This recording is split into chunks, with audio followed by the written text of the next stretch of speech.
This is a historic day for the Elmira Police Department. Justice after almost 62 years. On February 10, 2026, the Elmira Police Department stood before the cameras and said the words a family had waited 62 years to hear. A name. Finally. Alfred Raymond Murray Jr., an Elmira man, had murdered 12-year-old Mary Theresa Simpson in 1964. Murray died in 2004. He never answered for it. The odds of the DNA belonging to someone else. 1 in 320 billion. But here is what the headlines didn't tell you. The evidence that broke this case? It was a speck so small it was invisible to the naked eye, recovered from her skirt in 1964 and kept frozen for 6 decades. This is the story of Mary Theresa Simpson, and of the 62-year search for the truth about what happened to her. Before we go any further, drop a comment and let us know where you're watching from. And if you're new here, hit that subscribe button. That's what keeps us covering cases like this one. To understand what happened, we have to go back to Sunday, March 15, 1964. At approximately 6:30 in the evening, 12-year-old Mary Theresa Simpson was last seen at the corner of East Market and Harriet Streets in Elmira, New York, heading home from her grandfather's house on Sierra Street after an afternoon with her cousins. Her father reported her missing to the Elmira Police Department at approximately 11 o'clock that night, after she failed to return home. The Elmira Police Department opened a homicide investigation 4 days later, on March 19, 1964, when Mary's body was located in a wooded area off Combs Hill Road in Southport.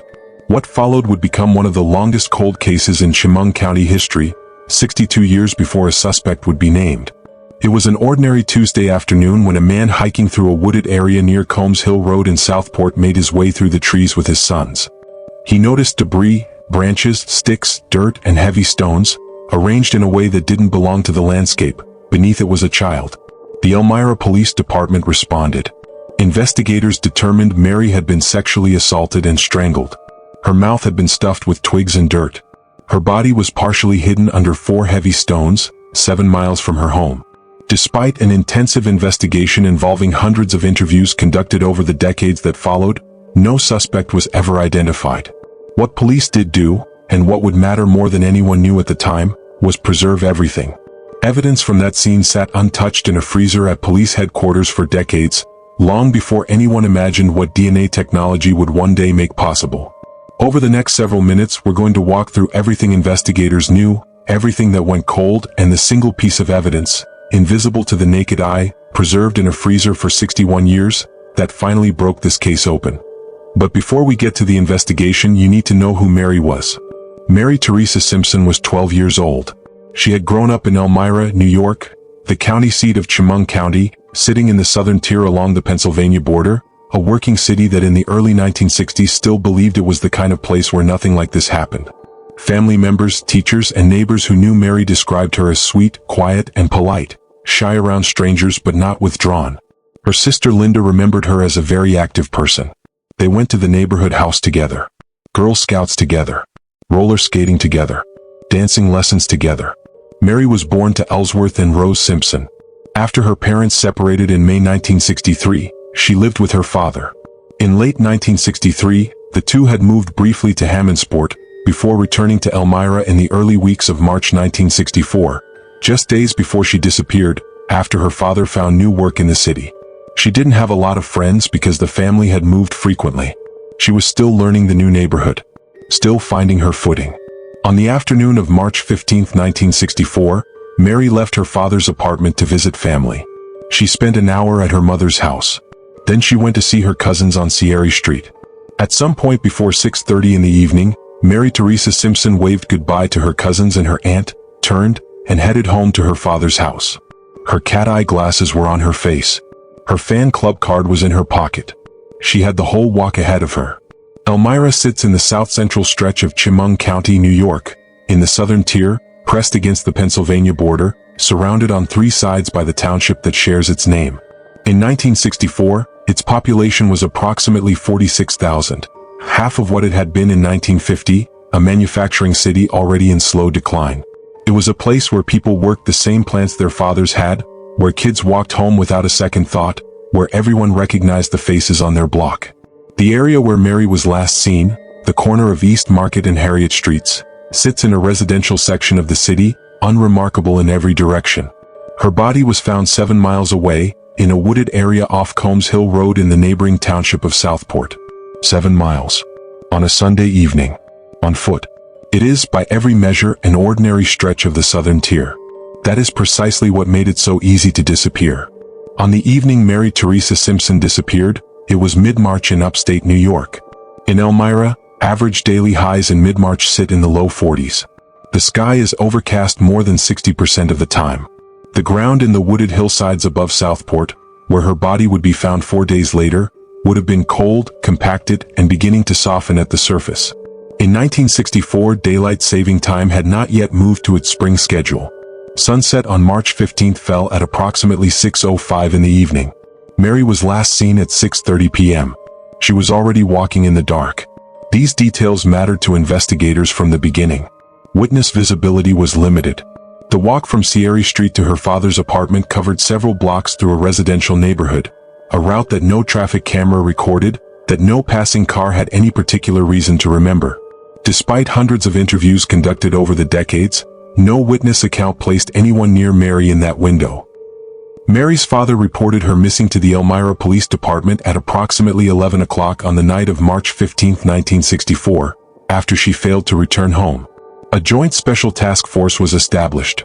Officers from the Elmira Police Department, the New York State Police, and the Chemung County Sheriff's Department working together. 50 men swept the area where her body was eventually found, searching for clues. They uncovered her glasses, several buttons from her blouse, and an assortment of trash.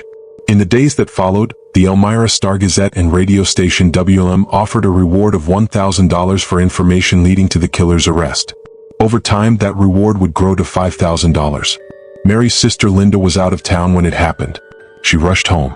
"I couldn't believe she was in a casket," Linda Galpin later told the National Center for Missing and Exploited Children.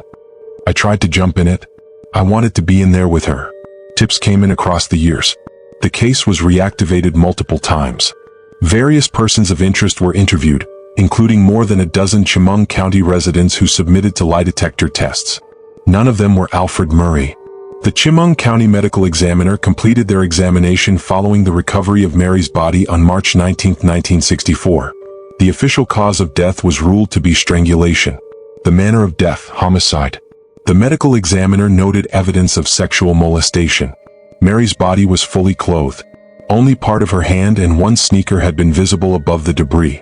The largest of the 4 stones placed over her weighed more than 100 pounds. The DNA evidence that would one day identify her killer was recovered from her skirt. It was preserved, filed, frozen. For 39 years it had no name attached to it. The report became the foundation of every investigative effort that followed, and the reason this case was never formally closed. The Elmira Police Department established a joint special task force alongside the New York State Police and the Chemung County Sheriff's Department within days of Mary's body being discovered. In the years that followed, investigators conducted hundreds of interviews. The case went through multiple periods of reactivation. More than a dozen Chemung County residents submitted to lie detector tests. Various persons of interest were identified, questioned, and cleared. The reward grew. The file stayed open. The case went cold. Sergeant William Goodwin, the lead investigator in the case's final chapter, said simply, "The family finally got an answer." The case was never forgotten. In 2003, pieces of Mary's clothing, her skirt and underwear, were submitted to the New York State Police Forensic Investigation Center. Both tested positive for male DNA. In 2014, that profile was entered into CODIS, the National DNA Database. There was no match. The Elmira Police Department kept the tip line open. They continued urging anyone with information to come forward, 60 years after the crime. Alfred Murray's name appeared in none of it. Linda Galpin never stopped. For more than 60 years, she went to St. Peter's Cemetery, right nearby, she always said, and put flowers on her sister's grave. She gave interviews. She answered reporters' calls. She repeated the same facts to anyone who would listen. In 2019, she told a local news crew, "I just don't understand why they really haven't found anything about it or who done it. I know it's hard for them. I also know that a lot of people who are involved are gone." Their mother Rose passed away that same year, without ever knowing who killed her daughter. At the February 10th press conference, Linda stood before the cameras at age 78 and said, "I lived through years of crying and heartache. I did this for my mom. For 61 years, Mary Theresa Simpson's case remained officially unsolved. In 2022, Elmira Police received a grant through Season of Justice to fund advanced DNA testing. This technology did not exist when Mary died. In 2023, the evidence, preserved in a freezer for 59 years, was sent to Othram, a forensic lab in Texas. From Mary's skirt, scientists recovered a DNA sample. It weighed 0.4 nanograms. Invisible to the naked eye. They built a profile. They uploaded it. They waited. By 2025, the system returned a result. It was a familial match. What investigators discovered next was not in the original case file. Alfred Raymond Murray Jr. had never been interviewed. Not in 1964. Not in any of the decades that followed. He lived in Elmira, the same city where Mary disappeared. He was 32 years old. A truck driver. Known to police for a history involving children. He was never questioned. Never tested. Never named. His name does not appear anywhere in the thousands of pages of files on this case. For 62 years, the man who killed Mary Theresa Simpson was a stranger to the investigation built to find him.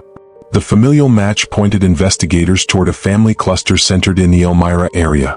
The FBI's forensic genetic genealogy team, working alongside Elmira Police and the New York State Police, began building a family tree from the profile. The process took roughly 2 years. Public genealogical records, birth, death, and marriage records, were cross-referenced against the DNA match. Investigators narrowed the tree down to a single family line. One name surfaced, Alfred Raymond Murray Jr. But Murray had died in 2004. In 2025, investigators located a living relative, a man believed to be Murray's son. That man voluntarily provided a DNA sample. The sample confirmed a familial link to the profile recovered from Mary's skirt. To confirm it directly, investigators obtained a court order to exhume Murray's remains. In November 2025, that exhumation took place. Murray's DNA was compared to the sample preserved since 1964. The match was conclusive. The odds of error, 1 in 320 billion. Alfred Raymond Murray Jr. was 32 years old when Mary Theresa Simpson was killed. He was born in 1931. He lived in Elmira with his family. At the time of the murder, he worked as a truck driver. Investigators say Murray was known to local police for a documented history involving offenses against children. Despite this, his name never connected to Mary's case. Officials confirmed he had no known relation to Simpson or her family. Because Murray died in 2004, there would be no arrest, no trial, no charges filed. Investigators say his name appears nowhere, not once, in the original case files. For 62 years, the answer existed. It simply had never been looked for in his direction. Alfred Murray lived his entire life in Elmira, a city of 46,000 people. The corner where Mary was last seen, and the hillside where she was found, sat within that same small city and its bordering township. For 40 years, Murray walked those same streets. He drove past them. Investigators say Murray had no known connection to Mary or her family, and yet for 40 years, the man who killed her and the family searching for him lived 7 miles apart, in the same place, never once crossing paths in any record. On February 10, 2026, Elmira Police Chief Kristen Thorne stood before the cameras. "This is a historic day for the Elmira Police Department," she said. "Justice has been achieved after almost 62 years. Sergeant William Goodwin added. For decades, the individual connected to the forensic evidence in this case was known only as John Doe. Mary's sister, Linda Galpin, 78 years old, stood in the room. "I did this for my mom," she said. Mary Theresa Simpson was 12 years old. She went to Girl Scouts. She went roller skating. She took dancing lessons, always with her sister Linda. She wore cat eye glasses. She carried a fan club card in her pocket. The family had only just moved back to Elmira. She was still learning her new neighborhood. Her mother, Rose, died in 2019. She never learned the answer. Mary deserved better than this story. She deserved to be ordinary. If you've watched this far, leave a comment and let us know where you're watching from. And hit subscribe so you don't miss the next one.